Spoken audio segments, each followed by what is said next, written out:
Bienvenidos a Querido Planeta Musical. Saludos a todos los oyentes de Galdakaoko Albistegia, Onda Guantuki, Apis Music, iVoox y YouTube. El entrevistado de hoy es un reconocido bajista en Vizcaya, miembro de bandas emblemáticas como Urts y Cresala, y de Bon Jovi, un tributo en mi opinión espectacular. Sin ánimo de exagerar, el mejor que he visto. Jorge Sánchez es músico y profesor, y hoy está aquí para hablarnos de sus bandas y de su trabajo.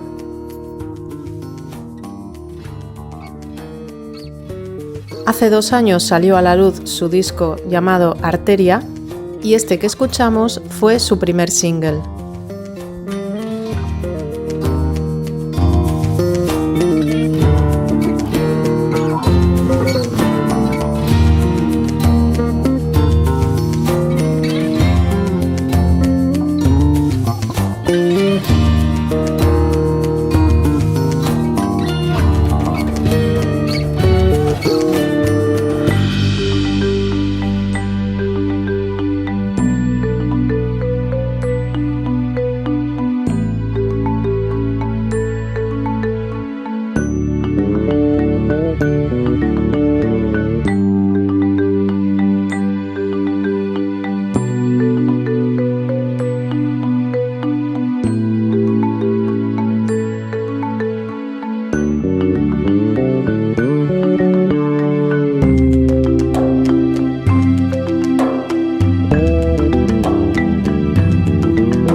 Muy buenas, Jorge, ¿cómo estás?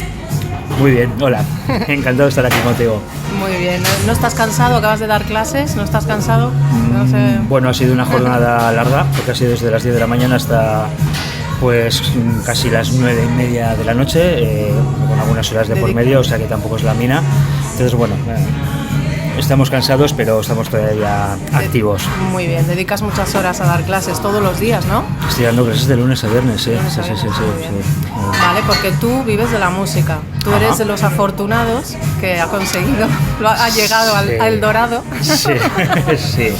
Y te dedicas tanto a tocar como a enseñar. Digamos que yo hago efectivamente esas dos vías, ¿no? Esas dos ramas, o sea, de lunes a viernes doy clases. A veces sucede también que durante la semana hago conciertos y los fines de semana, viernes, sábado, domingo, jueves, viernes, sábado, bueno, lo que engloba un poco el fin de semana, lo que se entiende por el fin de semana que va de jueves a domingo, pues sí me dedico a tocar y a veces hay que compaginar clases con tocar a la vez, exactamente. Sí, vamos, estás entretenido todos los días de la semana. Bastante entretenido, sí. ¿Y descansar cuándo, Jorge? Bueno, vivo como una persona normal, lo cierto es que tampoco es que... Bueno, o sea, ya con los años aprendes a gestionar mejor tu tiempo, el que dedicas a lo que es al trabajo, al ocio, a cuidarte a ti un poquito, ¿no? Entonces, bueno, no nos quejamos en absoluto. Muy bien, muy bien. Y bueno, ¿cómo empezó todo? ¿Tú cómo empezaste? ¿Cómo decidiste ser músico? A ver, más que decidir ser músico, más que decir, bueno, tengo que hacer algo en la vida y va a ser músico, Bueno, yo llevo escuchando música toda la vida, desde que era muy pequeño, porque mis hermanos son bastante mayores que yo. Entonces, gracias a mis hermanos había mucha música en casa y yo de forma natural fui adquiriendo el gusto por escucharla. Entonces, nunca me desprendí de la música, siempre tuve ese sueño infantil, ¿no?, de querer ser músico, ¿no? Entre otras muchas cosas, como ser bombero, ¿no?, como ser astronauta, como estas cosas típicas, como ser futbolista, y una de ellas era ser músico. Lo que pasa es que todo lo demás se me iba pasando y lo de la música no. Entonces fue un camino muy natural, y llegó un momento en el que para mí era claro que yo quería dedicarle mucho tiempo a la música en mi día a día, en mi vida, ¿no? Claro, pasa por otras profesiones, ¿no?, compaginándolo siempre con la música, y lo cierto es que no me hacía pasarlo bien el hecho de saber que tenía que estar un mínimo de 8 o 10 horas en un trabajo, que esas horas se le estaba restando a poder hacer música, en el formato que fuera, crearla, interpretarla, enseñarla, estudiarla, lo que fuera. Y esa fue la razón de por qué acabé, bueno, pues dedicándome a ello, vamos, a ello como modo de vida, vamos, o medio de vida. ¿Y por qué elegiste el bajo? A ver, en realidad el bajo, yo empecé tocando la guitarra, ¿no? ¿Por qué razón? Bueno, había una guitarra española en casa, ¿no?, era la edad de mi hermano, sabía dónde se podía aprender a tocar la guitarra, de tal manera que era mi primer contacto, sabía cómo podía empezar a hilar y tener un primer contacto con saber tocar un instrumento, y fue la guitarra porque había una guitarra en casa, ¿no? Bueno, lo cierto es que lo disfrutaba, me pasaba muy bien tocando la guitarra, pero escuchando los grupos que escuchaba en aquella época, ¿no?, y te estoy hablando del hard rock de los 90, de los 80, de los 90, el bajo pues era un instrumento que en la mezcla aparecía de una manera muy fuerte y yo lo detectaba, ¿no? Lo detectaba y tenía claro que había un instrumento, no sabía todavía cuál era, pero había un instrumento que sonaba muy grave y con mucha fuerza, y que yo me movía, ¿no?, la manera en la que pudiera bailar de aquellas, yo me movía en base a lo que hacía ese instrumento. En poco tiempo preguntas, te interesas por ahí y sabes que te das cuenta que es el bajo y dices, hostia, yo quiero tocar el bajo. Y así fue, esa fue la razón. Muy bien. Y bueno, tú eres muy conocido en el panorama musical aquí en Bilbao. No lo sé. Sí, sí, eres muy conocido, te lo digo yo, la gente te conoce. Y claro, porque tú te mueves mucho, tocas mucho y estás en varias bandas, ¿no?, en varios grupos. ¿En qué bandas estás? A ver, actualmente estoy funcionando sobre todo con Urge, con Bon Jovi, como su propio nombre indica, es un tributo a Bon Jovi. Estoy con Cresala, estoy con Space Jam, ¿no?, la Jam con la que suelo compartir escenario con Dano, yo sí con Iván Román principalmente, aunque muchas veces vienen otros músicos, ¿no?, asiduamente, ¿no?, pues bien sustituyéndome a mí o sustituyendo a Iván.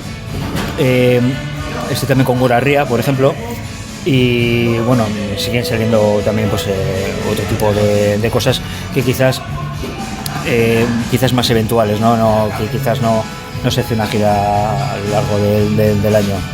Tocas todos los palos, ¿no? Porque Urge, por ejemplo, son canciones en euskera. Bueno, todos los palos más o menos, ¿no? Sí, porque ¿no? al final sí está todo. Sí.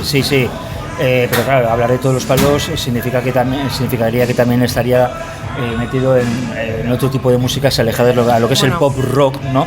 Pero obviamente me gusta muchísimo el jazz, me gusta muchísimo el blues, me gusta mucho el flamenco, pero habitualmente no toco en ese tipo de formaciones, sí. Un poco a mi pesar. Quiero decir que tocas en grupos de canciones propias del panorama musical de aquí, de la zona, sí. Tocas en un tributo, tocas también en otras bandas de versiones y luego las jams. Quiero decir, abarcas muchas cosas en ese sentido. Sí, eso sí es cierto, ¿no? Por ejemplo, pues efectivamente, como dices, Urge, por ejemplo, es un grupo histórico, mitiquísimo, ¿no?, de la escena de Euskal Herria. en la que es verdad que tradicionalmente hemos hecho rock, ¿no? Incluso hard rock, ¿no? Y algún tema hasta se podría orientar a casi hacia heavy metal, y hoy en día estamos tocando música un poco más cercana a otros estilos, ¿no? De hecho, brevemente vamos a sacar un disco acústico, ¿no? Del que yo estoy súper contento, producido por Dani Vicente, además guitarrista de Urge, y en el que, bueno, pues nos acercamos a otras músicas, incluso en las cuales hay orquesta, ¿no? Yo estoy muy contento con eso, pues entre otras cosas porque también es alejarse un poco del rock. ¿Yo me quiero alejar del rock? No es que me quiera alejar del rock, pero también es verdad que llevo muchos años tocando rock y, hombre, apetece moverse en otros campos, en otros estilos. Cuando te gusta la música, te gusta toda. Claro, ahí está. Luego también están los grupos de versiones, ¿no? O llámalos grupos de versiones, llámalos de grupos de versiones que encajan en horarios de verbenas. Llámalo sí, como quieras, Cresala, ¿no? Como Cresala, Tiene mucho éxito Cresala, siempre ya tenéis muchísimo público. Pues la verdad es que es otro grupo muy conocidos también. Dentro de ese campo es un grupo muy conocido, histórico, que acabamos de hacer este año en la gira 30 aniversario, nada menos, así que sí. 30 años. 30 años, este grupo ha pateado. Sí. Yo no llevo tantos, ni llevo con ellos, que son 4 o 5 años. Y claro, tocar en ese tipo de grupos que el repertorio se puede extender hasta 5 horas de repertorio, invita a poder tocar muchos estilos. Muchos estilos, es cierto que dentro de lo que es el subgrupo pop rock, vamos. Eso precisa de unos músicos muy comprometidos. Muy contento con mis compañeros, efectivamente. Sí. Yo ahora que estoy dentro, ahora ya lo veo. Antes no me daba cuenta de esas cosas, pero ahora ya lo voy viendo. Bueno. Sí, ahora ya, pues mira, eso es una cosa que se valora mucho, el compromiso del grupo, porque si no llegas a 30 años ni haces todas las fechas que vosotros hacéis. Por supuesto hay que tener la mente en trabajar de manera profesional. Cuando trabajas de manera profesional, es decir, intentando hacer bien las cosas, eso tiene sus resultados, ¿no? Y luego además hay otra parte que no se obvia para nada, que es la ilusión. O sea, ya no solo lo haces por el mero trabajo, ¿no? Es decir, si tú eres un carpintero que pone muy bien los clavos, también tienes que tener ilusión por poner muy bien los clavos, incluso porque ha de ser un poco más artístico, más artesanal o hacer un trabajo un poco más artístico. Sí. Y bueno, yo te vi por primera vez tocando con Bon Jovi, que no sabía que eras tú, no te conocía, ni sabía que te iba a conocer nunca, fíjate. Y me impresionó, de verdad, os vi en las fiestas de Bilbao y me quedé con la boca abierta. O sea, cómo sonabais, qué bien lo hacíais, o sea, me quedé de verdad hechizada por Bon Jovi. Sí, también es verdad que también estoy muy a gusto con mis compañeros de Bon Jovi. Sí, pero es que lo hacéis muy bien, de verdad. O sea, yo creo que como tributo es yo lo mejor que he visto. Bueno, la verdad es que por un lado la música la ejecutamos lo más fiel que podemos, ¿no? Porque bueno, hay diferencia entre... Tú puedes tocar temas de otros artistas, ¿no? Pero hay diferencias entre los formatos de grupos. Es decir, por un lado están los grupos de versiones, por otro lado están los grupos tributo, ¿no? O los grupos de covers. ¿Qué diferencia hay entre todos ellos? Bueno, los grupos de versiones, o hacer una versión, mejor dicho, hacer una versión de una canción, es hacer una canción, interpretar una canción, pero con el estilo tuyo propio, ¿no? Le das un enfoque distinto, un enfoque personal. Eso sería una versión. Una cover sería intentar calcar, ¿no? la canción en cuestión. Un grupo tributo ya además va un poco más allá, ¿no? Ya no es solo intentar calcar las canciones, sino también intentar tener una semejanza al menos a lo que son, bueno, lo que es la iconografía o la imaginería del propio grupo, ¿no? Pues a nivel de estética. Bueno, nosotros como grupo tributo que somos, ¿no? Por supuesto las canciones les intentamos calcar lo más que podemos, lo mejor que podemos. Siempre se escapa, no te voy a decir que no, pues algo, bueno, pues tu propia personalidad como músico, ¿no? Tus propios giros musicales, tu propia forma de entender la música sin salirte de los parámetros, ¿sí? Del grupo al que tienes que tributar. Y luego además tenemos la grandísima baza de que tenemos un cantante que de una manera muy natural tiene un timbre de voz muy parecido al de Bon Jovi y que de manera muy natural la ha imitado también siempre desde muy pequeño, ¿no? Sí. Entonces, es decir, nosotros somos gente que tenemos la edad en la que cuando éramos niños o adolescentes o preadolescentes crecimos con los exitazos de Bon Jovi, de tal manera que quieras que no, intentas imitar las líneas de su bajista, un cantante intenta imitar las líneas de ese cantante que tanto le gusta, y eso al final, eso aflora, ¿no? Y te influencia, claro. Yo personalmente pienso que en una banda tributo, el cantante cante parecido, muy parecido, o que tenga un carisma que atraiga la atención, que llame la atención de la gente, es lo fundamental que tiene que tener una banda tributo. Y por supuesto, vuestro cantante lo tiene. Por supuesto, nuestro cantante lo tiene. O sea, hemos tenido esa grandísima suerte de que él lo tiene. Y lo tiene de una forma, pues lo que te digo, como muy natural.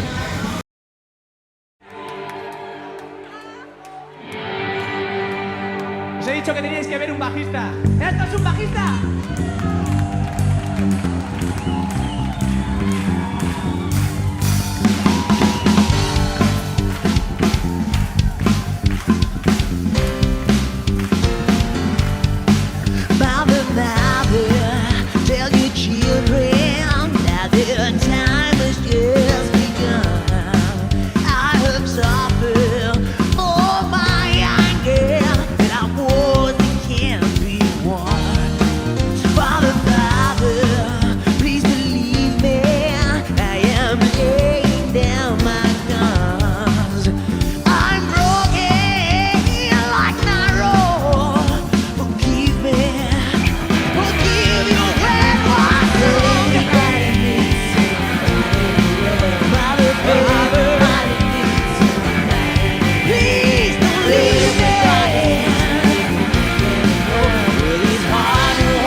Now you gotta live through the rain.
Y con Bon Jovi no solo tocáis por toda España, también tocáis en otros países, ¿no? Vienes de Lisboa, ¿no? Ayer hemos hecho dos incursiones pequeñitas, o sea, este año entramos en el sur de Francia, en el Parral en Bayona, con intención de expandir por el resto de Francia y de Europa, hacia el norte, obviamente, pero antes de ir tocamos en Lisboa. Claro, con clara intención de empezar a salir fuera de España. Y, joder, pues la verdad es que muy bien. La emocionante, respuesta, ¿no? Siempre. O sea, ya salir de tu casa para tocar ya es emocionante. Ya el hecho de irte a la provincia que tienes al lado y que haya gente que esté esperando para ver un concierto tuyo, pues eso ya es emocionante. Cuantos más kilómetros, ¿no? Pues da más emoción. Si encima ya traspasas fronteras, pues más todavía. Hombre, porque eso es verdad. Yo he visto en vuestras redes sociales que cuando anunciáis un concierto, mucha gente escribe: ¿y cuándo vais a venir aquí? ¿Y cuándo vais a venir allá? Sí. Todo el mundo os quiere en todas partes. Sí, ¿no? Y a ver si la cosa... Hombre, ya llevamos 10 años. Este año también, es que justo este año, el 2025, ha sido el 30 aniversario de Cresara, pero también ha sido el 10º aniversario de Bon Jovi, ¿no? Entonces intentamos abarcar muchas ciudades. Lo que pasa es que la logística de una gira no es nada fácil. Sobre todo cuando no nos dedicamos en exclusiva a Bon Jovi, ¿no? Es decir, le dedicamos mucho tiempo, es verdad. Para nosotros es súper satisfactorio e intentamos restarle el menor tiempo posible, pero también es verdad que no se puede abarcar todo lo que queramos, ¿no? Entonces, bueno, en estos 10 años hemos recorrido pues, toda España y hemos estado en muchas ciudades muchas veces, ¿no? Al final eso hace que, bueno, pues que haya un pozo que ya se nos conozca y que también se nos conozca, o bien en ciudades en las que todavía no hemos estado, o bien en ciudades en las que hace mucho que no vamos. Pero como te digo, la logística no es nada fácil. Entonces, sí, es que ya 10 años, lo que te digo, al final deja ya un poco que al grupo se le conoce. Claro. Pero no se puede ir a las 52 provincias, ese es el tema. Yo tampoco. Ujú. Y bueno, cuando no estás tocando con alguna banda, estás haciendo una jam session. Sí, porque como te decía antes, ¿no? Space Jam, ¿no? Es este proyecto loco de tres locos, ¿no? Sí, esto, bueno, pues solemos estar habitualmente todos los viernes en Villares Barria, ¿no? En Romo. Vale, pues sí, esto empezó también hace 10 años, en 2015, de una manera como muy casual. Desde aquí quiero nombrar a John Franco, ¿no? Pues un personaje en el sentido de persona súper respetada, ¿no? Y súper respetable, ¿no? Que fue dentro de lo que es la escena de la música local, porque él promovió muchos conciertos, promovió muchas bandas, y en una ocasión, claro, esto de Space Jam viene de un grupo que es el proyecto personal de Dan Hoyos, ¿no? Que es Space Octopus, en el que, bueno, pues tanto Iván y yo, ¿no? Iván batería, Iván Román batería, yo, ¿no? Y Dan Hoyos, pues estábamos en ese proyecto, y bueno, pues John Franco nos propuso hacer una jam sesión en un bar de las Arenas, en ese Arvide. Aquello nos pareció bien, una jam sesión enfocada sobre todo al rock, ¿no? Temas clásicos de pop o de rock. Y bueno, pues nosotros haríamos la jam session tocando un repertorio cerrado, que luego después se subían a tocar músicos. Aquello fue bien, nos gustó, un gusto en la zona, y eso, bueno, pues se ha ido materializando a lo largo de los años, se ha ido materializando en que, pues bueno, pues tocamos todos los viernes en Villares Barria, todos los viernes que podemos tocar, porque a veces, claro, tenemos que atender otros compromisos, a otros ¿no? compromisos, claro. Exactamente. Bueno. Y además tocamos también en muchos eventos ya privados. Hace ya bastantes años que tocamos en muchos eventos privados que nos contratan a la Space Jam para, con esta formación con del esta, trío, ¿no? Con esta formación en trío, sí, lo que pasa que, bueno, a veces es un poco movible, ¿eh? Ya te digo que a veces también Iván y yo, pues bueno, pues por otros compromisos no podemos estar. Hay otros músicos que vienen a cubrirnos, nos sustituyen, vamos, o sea, dejando el nivel, vamos, o sea, a la altura del techo. O sea, sí. Muy bien. Y bueno, yo no estoy muy puesta en el tema, ¿verdad? Lo tengo que reconocer. Yo llevo con el bajo poco tiempo, como tú sabes, porque para algo eres mi profe. No hay muchos bajistas a nivel nacional que hayan grabado un disco, ¿no? A nivel nacional. Un disco propio. Un disco propio, porque sí, bajistas, como has hecho tú. Claro, bajistas hay muchísimos, ¿no? Sí, pero un disco propio, un bajista que ha dicho, voy a grabar un disco yo. Lo que pasa es que el disco lo he hecho más que desde la perspectiva, desde la visión de un bajista, lo he hecho desde la perspectiva y la visión de un músico en general. Sí. Porque de hecho hay algunos temas en los cuales el bajo no es instrumento protagonista. Uh-huh. Y temas en los que bueno, pues el instrumento que destaca puede ser la guitarra o puede ser la voz, ¿no? La melodía de voz, que no la canto yo, es decir, la puedo componer yo pero no la interpreto yo. Uh-huh. Entonces, bueno, sí es cierto que el instrumento, bueno, el bajo en sí no es un instrumento muy dado a que se hagan muchos proyectos que giren en torno al bajo, ¿vale? Entonces, por esa razón es cierto que no hay muchos bajistas que tengan su disco en solitario. Realmente hay muchos más de los que se conocen a nivel mainstream, ¿no? Es decir, tú a nada que rasques un poquito, pues vas a encontrar muchos bajistas que efectivamente tienen sus proyectos personales o son líderes de sus proyectos, pero a nivel más mainstream eso no lo hay, no lo hay. Siempre van a ser pues instrumentos pues más, bueno, pues no sé si llamarlos más conocidos o que generalmente tienen más protagonismo, ¿no? Pues como efectivamente te digo, las voces o la guitarra o el piano, ¿no? Instrumentos comúnmente más que se tiende a pensar que son más melódicos, ¿no? Sí. ¿Por qué digo que se tiende a pensar? Porque cualquier instrumento puede hacer una melodía, las cosas como son. Sí. De hecho, yo recuerdo perfectamente un clinic de Pepe Sánchez, batería colosal, que él decía que bueno, que las melodías en la batería las pensaba a través del piano, o sea, él creaba melodías sobre la batería. Entonces también existen baterías que tienen su propio proyecto y la batería se puede entender también como un instrumento melódico, ¿no? En cierto modo. El bajo generalmente se entiende como un instrumento más rítmico que apoya o el ritmo, la armonía o ambas dos, evidentemente, pero también puede hacer melodías, es decir, cualquier instrumento que ya dé dos notas, ¿no?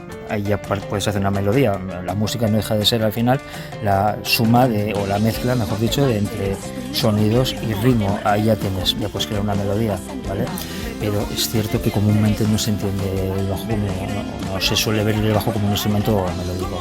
Pero insisto, que te pones a rascar, te encuentras bastantes más de los que pueda parecer a priori. Muy bien. Y bueno, ya como bajista profesional, me interesa que nos cuentes cómo describes tú el papel del bajo. Es muy claro, el papel del bajo es muy claro.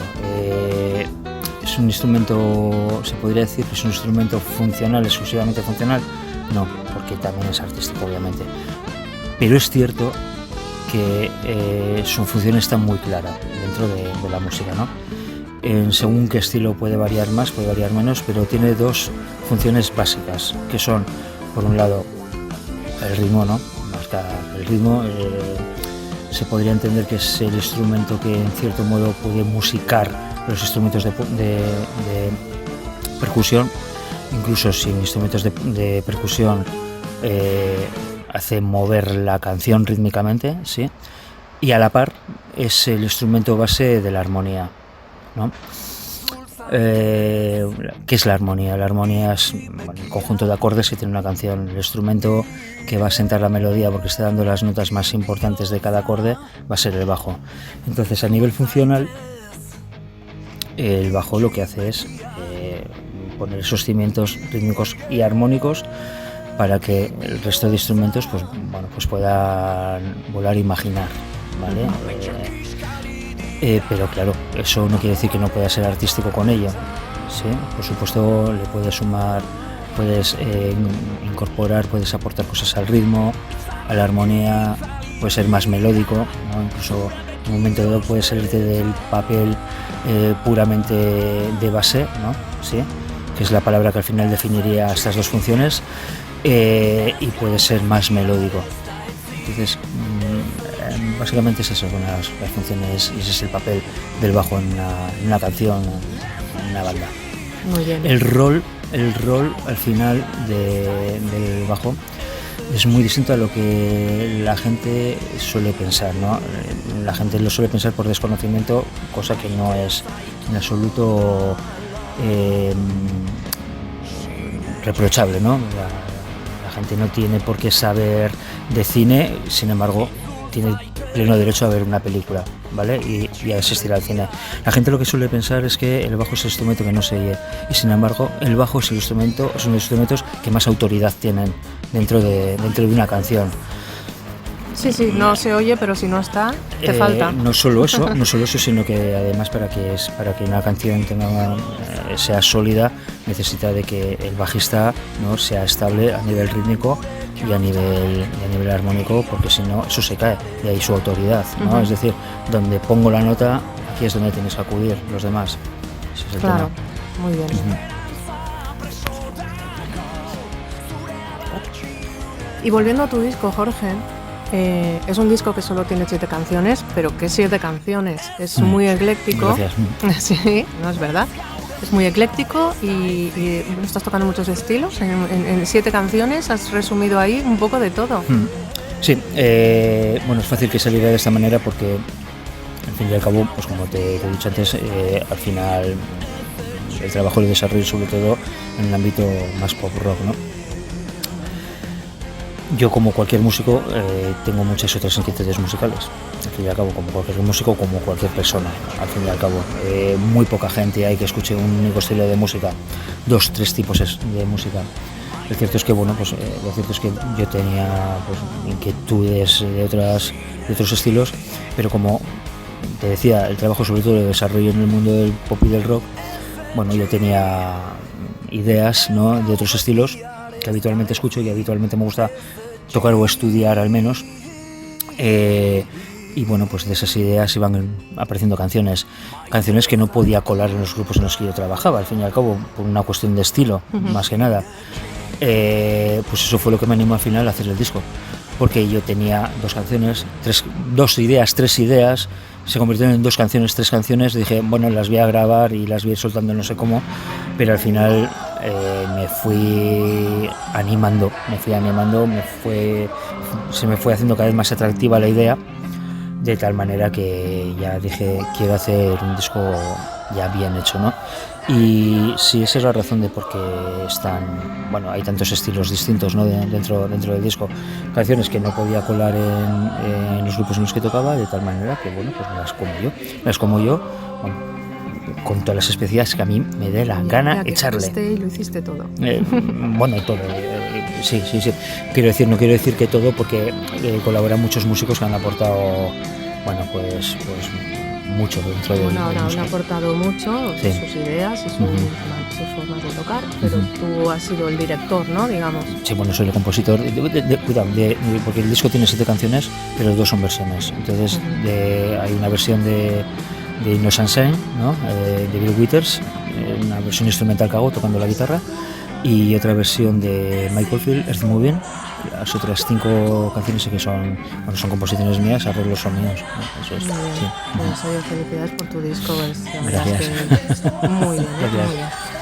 Y nada, Jorge, pues hasta aquí la entrevista. Yo me despido de ti y te digo que nos vemos en clase el próximo día, ¿no? Encantado de darte clase, porque además eres una alumna aplicada, las cosas como son, y con mucho interés, y sobre todo con muchas inquietudes, sí. Mucha inquietud por tocar, por meterte en un montón de proyectos, ¿no? Y eso es lo que cualquier persona que enseñe y que instruya quiere, ¿no? Crear una motivación. Yo no sé que no te he creado la motivación, pero en cierto modo sí que me satisfago de que por lo menos no te la he hundido. Me estás acompañando en el camino, Sí, me estás guiando. Sí, Muchas gracias, Jorge. A ti. Adiós.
Todo lo que tiene vida genera un movimiento.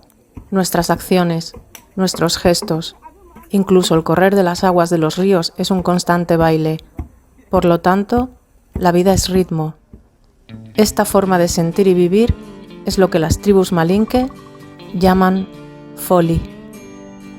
Y nuestras arterias son los conductos por los que fluye el riego para el baile de la vida. Jorge Sánchez.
Terminamos siendo engullidos por la vida y en su momento por la muerte, pero lo que hagamos mientras habitará en nuestras actitudes, en la fuerza de nuestros corazones, en mostrar entereza cuando la cabeza se rinda, en escribir el guión de nuestra propia rutina.